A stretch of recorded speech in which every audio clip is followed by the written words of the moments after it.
Welcome to our channel Inspirational People. Today, we are back with an exciting video of one of the first martial arts movie stars. As you enjoy it, please subscribe and click that bell to get notified whenever we post new videos, and lastly give it a thumbs up. In the annals of history, some names transcend their field, becoming universal symbols of determination, excellence, and self-discovery. Bruce Lee is one such name. Lee's journey from a troublemaking teenager to a global martial arts icon is a testament to the human spirit's potential. He was not merely an actor or a fighter. Bruce Lee was a philosopher, a visionary, and an artist who carved his legacy with sweat, blood, and an unyielding commitment to his beliefs. Lee's influence goes beyond the martial arts and film industry. His life is an inspiring narrative of perseverance, discipline, and self-actualization. His philosophy of using no way as way and having no limitation as limitation became guiding principles for millions worldwide, urging people to adapt, grow, and overcome life's obstacles. Yet, Bruce Lee's journey was not without struggle. Racial discrimination, physical injuries, and societal expectations tested his resolve. Despite these challenges, he built a bridge between East and West, introducing the philosophy and practice of martial arts to the world through his films, writings, and personal example. This is the story of Bruce Lee, his life, his philosophy, and the lessons he left behind for all of us. On November 27, 1940, under the fiery constellation of the Dragon, a child was born in San Francisco's Chinatown. His parents, Lee Hoi Chorn, a Cantonese opera star, and Grace Ho, named him Lee Jun Fan. His English name, Bruce, was suggested by a nurse at the hospital. It was an auspicious birth, both culturally and astrologically, as the dragon is considered one of the most powerful signs in Chinese tradition. Yet no one could have predicted how this child would grow to redefine martial arts and inspire generations. Bruce's early life was steeped in contradictions.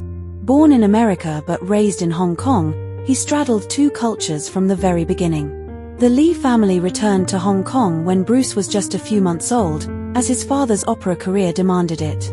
At the time, Hong Kong was under British colonial rule, and life for the Lee family was comfortable but far from extravagant. Bruce grew up in a city brimming with life and chaos, where the bustling streets became his playground. By the age of 6, Bruce was already performing alongside his father in Cantonese opera. Acting came naturally to him, and he appeared in several films as a child actor.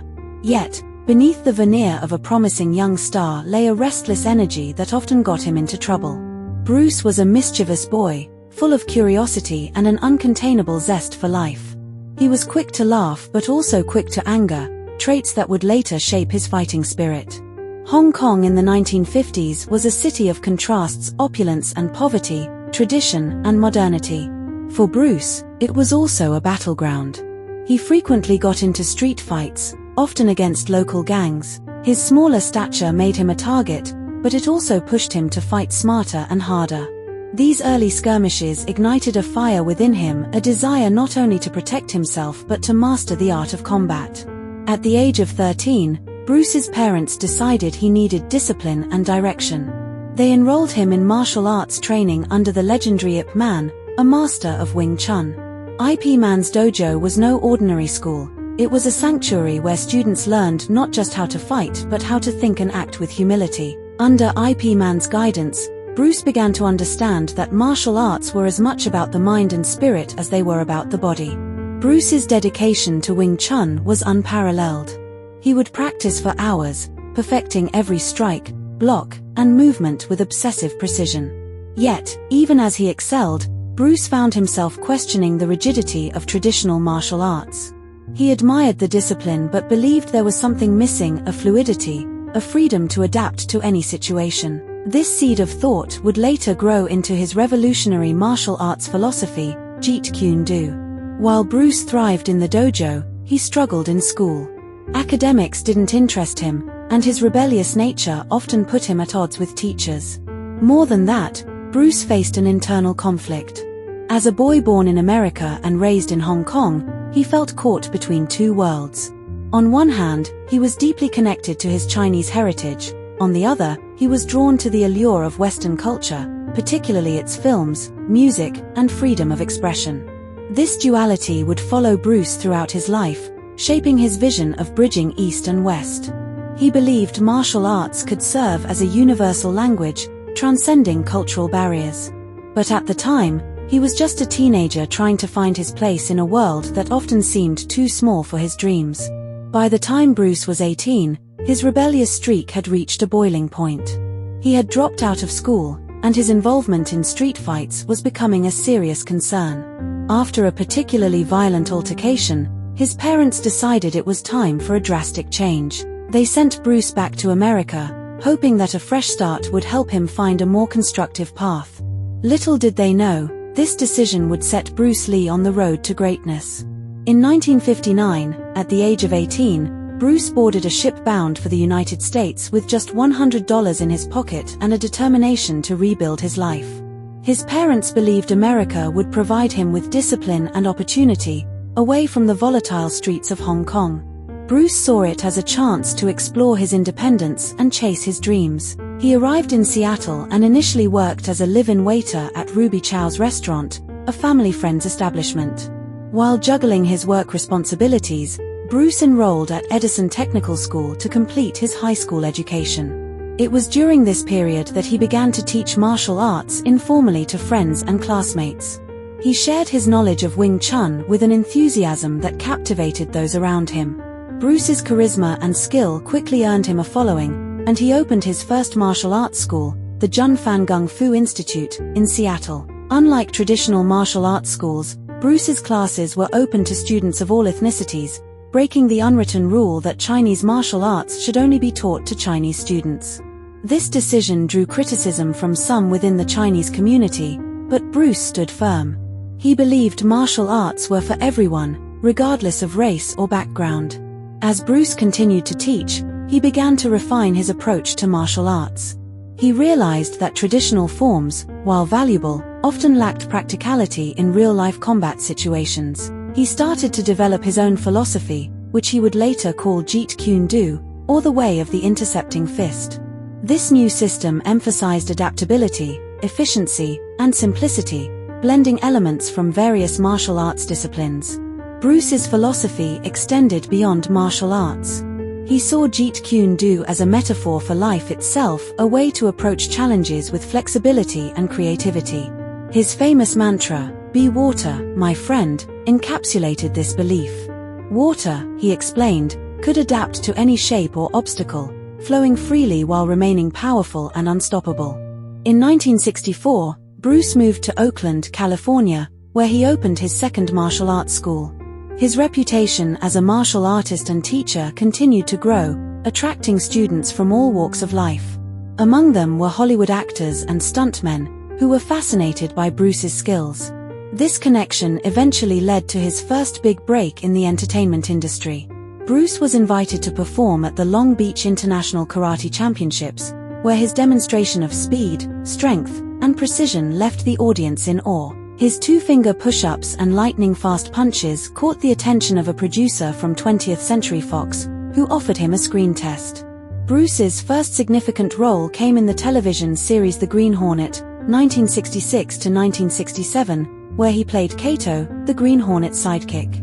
While the show only lasted one season, Bruce's performance made a lasting impression. However, he quickly realized that Hollywood was not ready to fully embrace an Asian leading man. He was often typecast in minor roles or dismissed entirely. Frustrated but undeterred, Bruce returned to Hong Kong to pursue his dream of creating martial arts films that showcased not only his skills but also his philosophy. In Hong Kong, Bruce discovered that The Green Hornet had been a huge success, with his character Kato becoming a fan favorite. Seizing this opportunity, Bruce signed a contract with Golden Harvest, a burgeoning film studio. His first major film, The Big Boss, 1971, was an instant hit, catapulting him to stardom in Asia. Bruce followed this success with Fist of Fury, 1972, and The Way of the Dragon, 1972, the latter of which he philosophical insights. By this time, Bruce had become a global icon. His work resonated with audiences worldwide, breaking cultural barriers and inspiring a new generation of martial artists and actors. He had succeeded in his mission to bring Eastern martial arts to the Western world, bridging the gap between two cultures. Bruce Lee met his wife, Linda Emery, in 1963 while teaching martial arts in Seattle. Linda was a student at the University of Washington, where Bruce had also enrolled to study philosophy. She was drawn to his charisma, confidence, and passion, while Bruce admired her kindness, intelligence, and unwavering support for his dreams. Their relationship broke barriers, as interracial marriages were still uncommon and often frowned upon in the 1960s.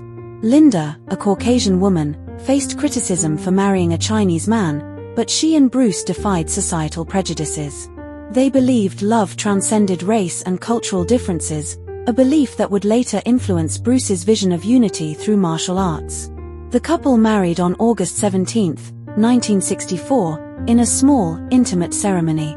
Their union marked the beginning of a partnership rooted in mutual respect and shared dreams. Linda became Bruce's anchor, supporting him through the challenges of building his career and enduring the struggles of racial discrimination in Hollywood.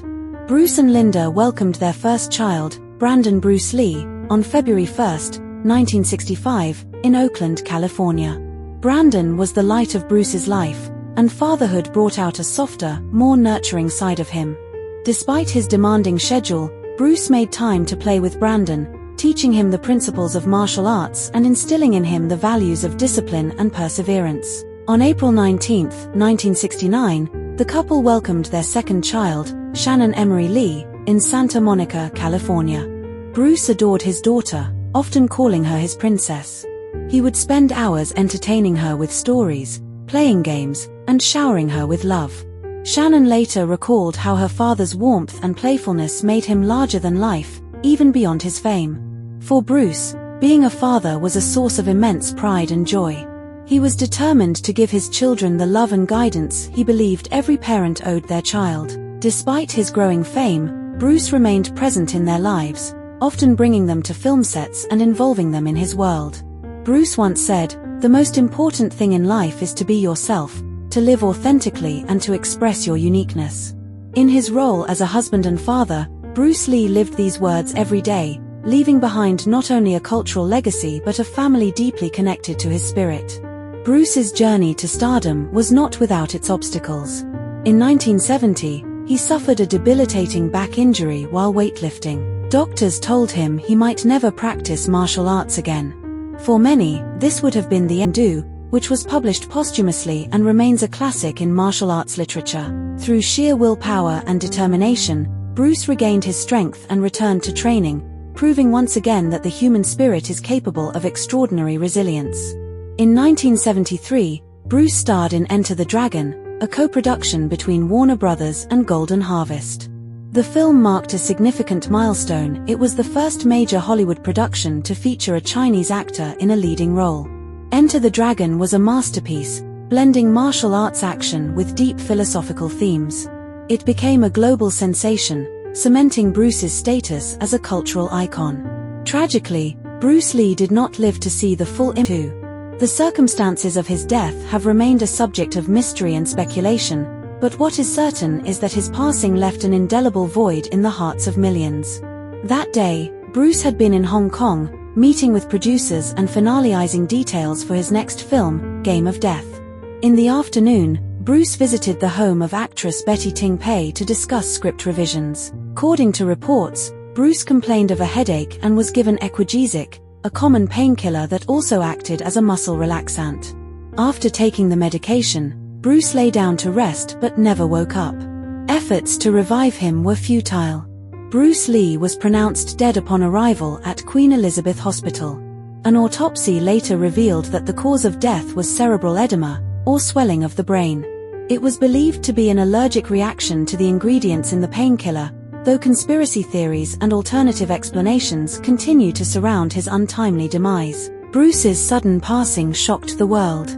Just weeks before, he had been in peak physical condition, preparing for the release of Enter the Dragon.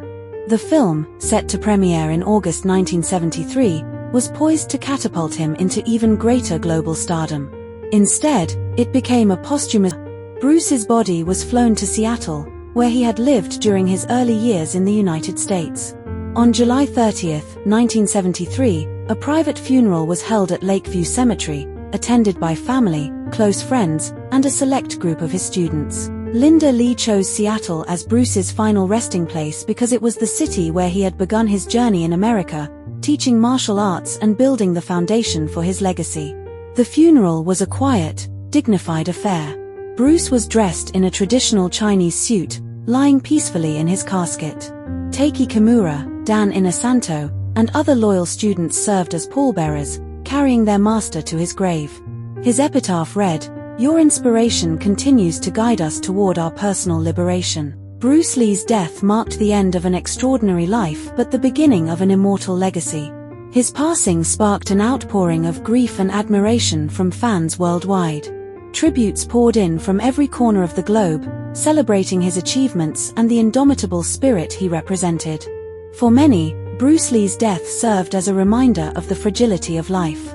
Yet, his teachings and philosophy, rooted in the ideas of self-discovery, adaptability, and resilience, offered solace and inspiration. He had achieved in 32 years what many could not in a lifetime, leaving behind a body of work that continues to inspire martial artists, filmmakers, and dreamers alike. In the years following his death, Bruce Lee became more than just a martial artist or actor.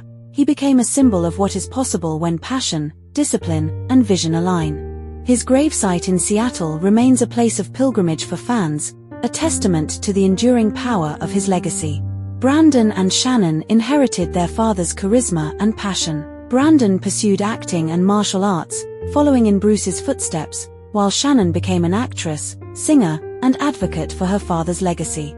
Tragically, Brandon died in 1993 at the age of 28 in an on-set accident during the filming of The Crow, a loss that echoed the pain of Bruce's passing. He was buried beside his father. Linda and her remaining daughter dedicated their lives to honoring Bruce's memory. She worked tirelessly to preserve his teachings, establish his name as a cultural icon, and share his philosophy with the world. Shannon Lee later took up this mantle, becoming the CEO of the Bruce Lee Foundation and continuing her father's mission of spreading his message of unity and self-empowerment. Though Bruce Lee's life was cut short, his legacy endures. He remained philosophy, fitness, and personal development. Bruce's life is a reminder that greatness is not defined by the length of one's journey but by the impact one leaves behind. He showed the world that with vision, hard work, and an unyielding belief in oneself, anything is possible. That's the inspirational story of Bruce Lee. Don't forget to subscribe to our channel Inspirational People to help us make more videos like this.